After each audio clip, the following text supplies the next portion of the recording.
Adam Kimble, welcome to the Single Track Podcast. Thanks so much, Finn. I appreciate it, man. Great to be here.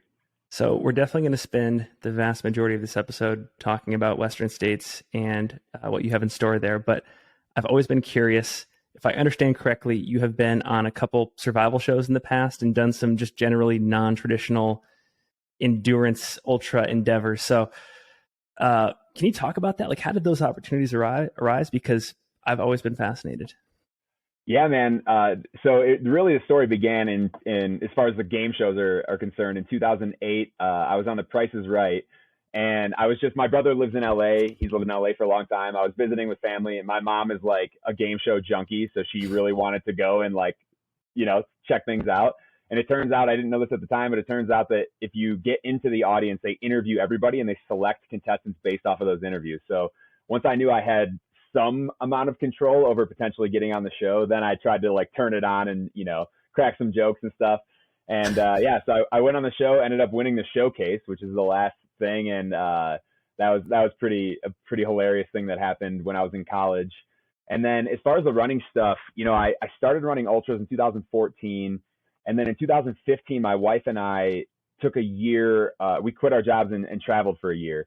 Okay. And part of that time, I was like, you know what, we're going to all these places. Like, I should just look and see what races are happening there. Cause I was really just getting into it and just, loving every second of it. So I started kind of looking in all these, countries all over the world and seeing races that I could find. And it just so happened that one of the ones that I did off the bat was a stage race in the Gobi Desert in China, part of the Four Deserts stage racing series, which, if you're not familiar with that, one person that kind of got their start there that did really well after that was Ryan Sands. Those were the first races that he ever ran.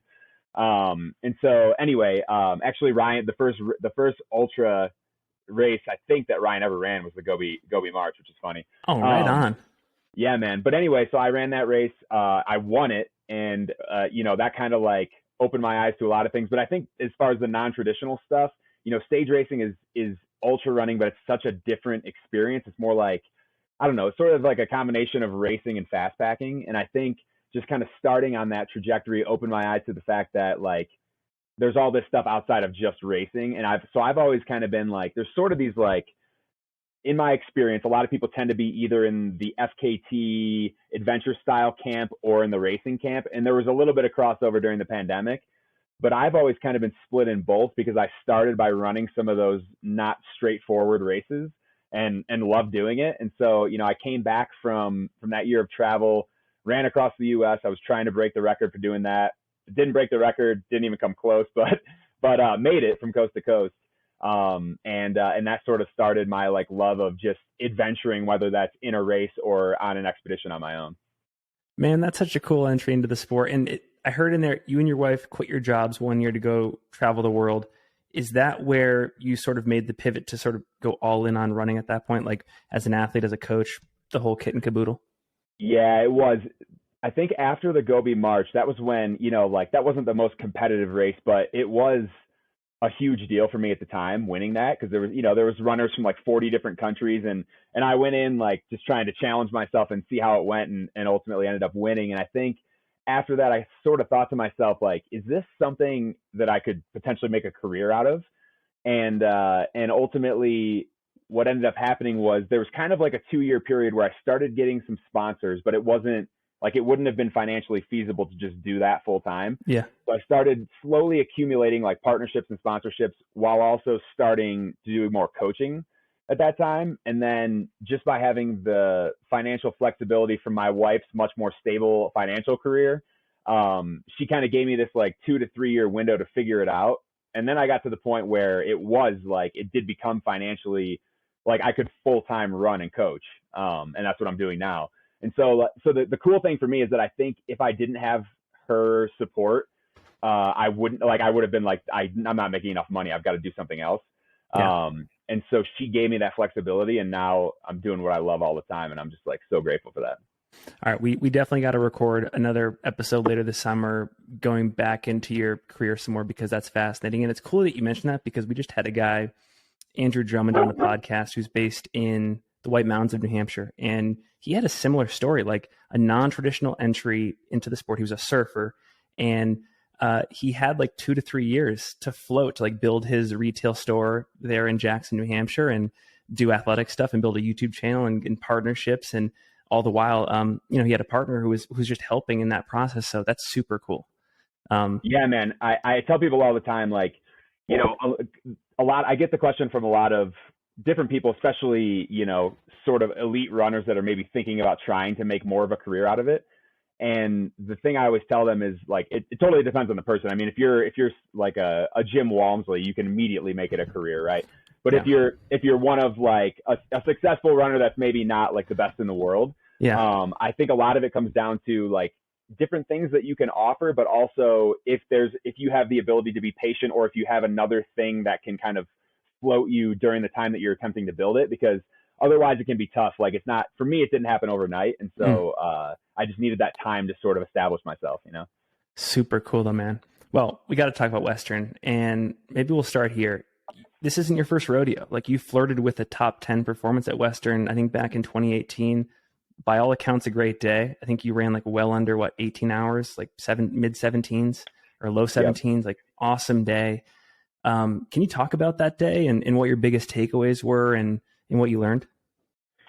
Yeah, honestly, it was a really good day. I think the crazy thing is, historically, including last year, which had similar, I love looking at, I don't know if you've ever looked at the historical data on Western states with like the temperatures. It was a hot day. Exactly. Yeah. 2018 and last year were pretty similar. And what's crazy is that you never know what's going to happen, because in 2018, or my time from 2018 would have put me like 7th or 8th overall last year. So you just like from year to year, it totally depends on how the race plays out, and you just never know. So I was stoked. I really badly wanted the top 10 in 2018, but I executed a great race. And so I walked away. I was 10th male. I finished 5 minutes behind Courtney, who at the time ran the second fastest time ever. Claire ran a little faster, and then actually Beth last year. So now it's like the 4th fastest time for females. But I mean, for all intents and purposes, it was a great day. I executed well. I would say, thinking about that race compared to this year, there's a couple things that I sort of like took moving forward. One of those things was, in the first half of the race especially, I told myself the next time I run Western States, I'm going to be more aggressive in the first half. My sort of mentality, and so that's the other interesting thing. When I ran in 2018, there was like a bunch of those serial top 10 male finishers: Jeff Browning, Ian Sharman, Kyle Pietari, Mark Hammond, Jesse Haynes didn't end up finishing in the top 10, but he was there too. So like, there was all those guys, and literally none of those guys are running this year. So it's going to be an interesting dynamic, because like, there's these people that figured out the formula and executed it year in and year out, and now there's a bunch of potentially faster people, but maybe that don't know the recipe to have a great race. So it'll be interesting to see how that plays out. But so I told myself I'd want to run a little bit more aggressively in the first half was the main thing, and then the other thing is just kind of adjust to what's happening on the day, because like I said, with the heat and just the race itself, you never know how things are going to play out. And so you got to go in with the plan, but then also be willing to flex on that and adjust to what's happening in the race. Man, that's a fascinating point about, the usual smart racers not being there to set the tone for like what a guaranteed top 10 looks like. But at the same time too, like, the usual time trialers aren't there either. So I'm curious how the race is going to play out, because you don't have your Walmsleys who aren't really racing. They're literally time trialing. I mean, I guess Hazen's there. Like, Hazen might want to take a crack at sub 14, but I don't know. I feel like Tim Tollefson's going to want to race smart. Hayden will probably want to race smart. Like, it's you bring up a good point though. Very fascinating.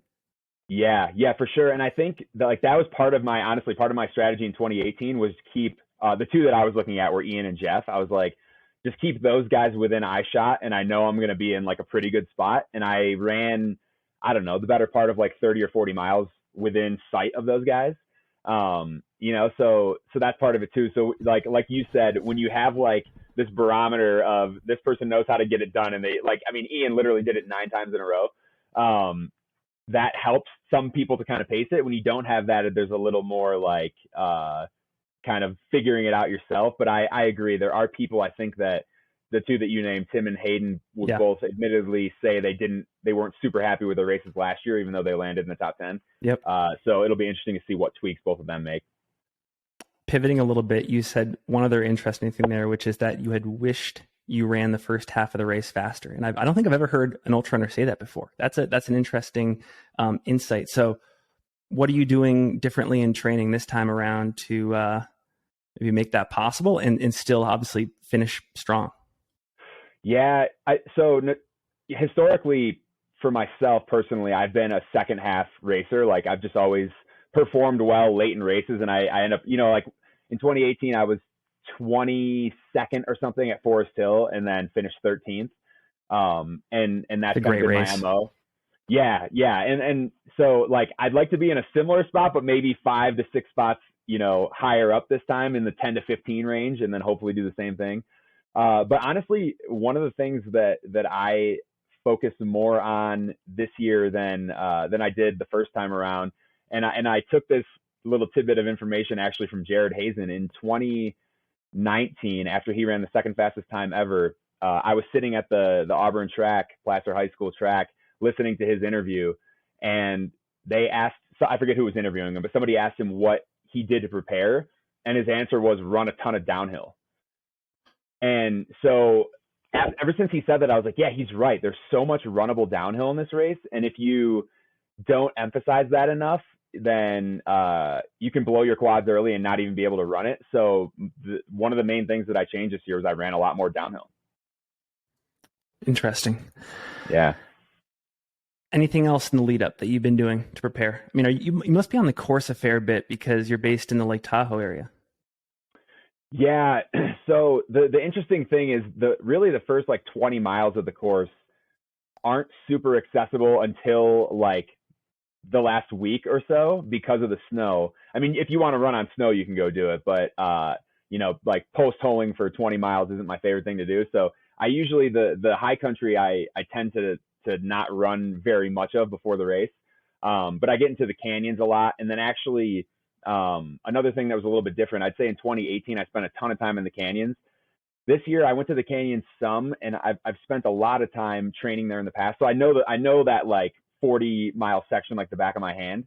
So this year I spent more time on the last 20 from like Green Gate to the finish. I just wanted to like map that more in my head and hopefully be in a state where I'm like really pushing myself during that period of time. That was kind of the intent behind it, was like, see these points and think to yourself, okay, when you're here, like you're going to be fighting for a top 10 finish, hopefully. And really know like what I have to do to get to the next aid station, to the next like mental marker, like passing the last aid station before you hop onto Quarry Road, which is like 10 miles from the finish.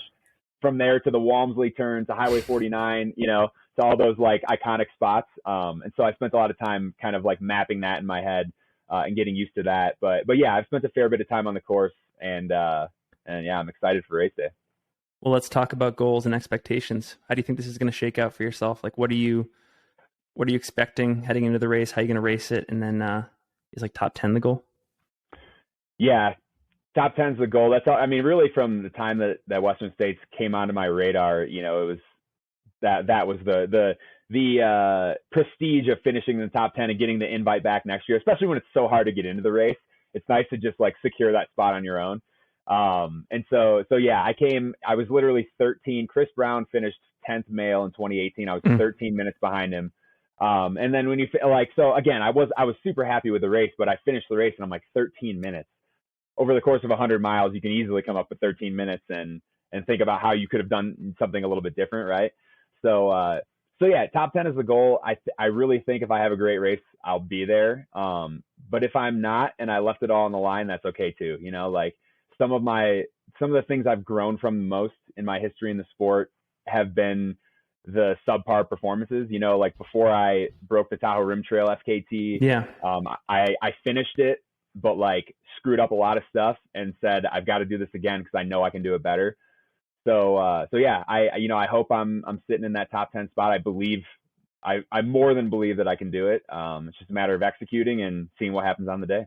Do you feel recovered from Tahoe Rim Trail, by the way? Like, I know it's 2 years on, but like those things can take a while. So how are you feeling after that?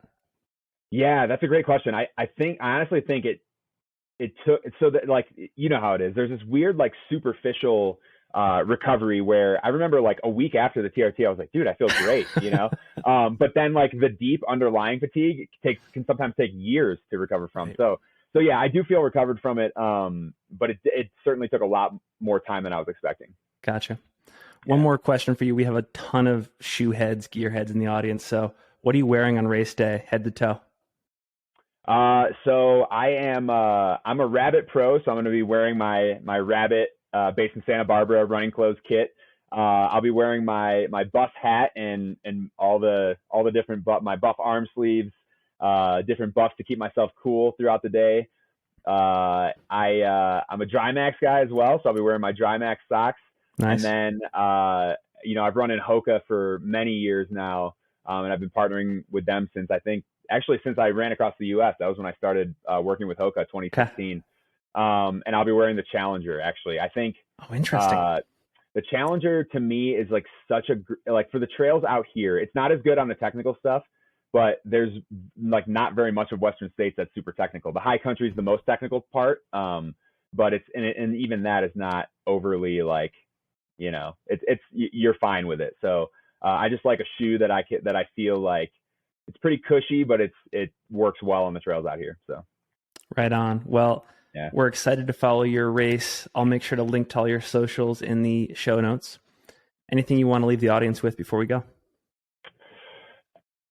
No, man. Just follow along. If you're a fan of the sport, check it out. You and I talked about this before this interview started, but this next 2 weeks in Tahoe is crazy. This weekend we've got Broken Arrow and the Tahoe 200 happening concurrently for the first time ever, and then a week later Western States. This is like two of the best weeks in our sport. So do what you can to support people like Finn putting out incredible content, and same thing with the people doing the live stream coverage with States and Broken Arrow as well. I'll be out doing helping with the live stream on the VK on Friday for Broken Arrow. So everybody support all of these wonderful people helping push our sport forward. You put it perfectly, man. The center of the trail running universe is headquartered in Lake Tahoe for at least the next 2 weeks. That's right. Well, cool, man. No doubt, man. It's been such a pleasure. We'll definitely talk soon. Good luck. Thanks so much, man. I really appreciate it.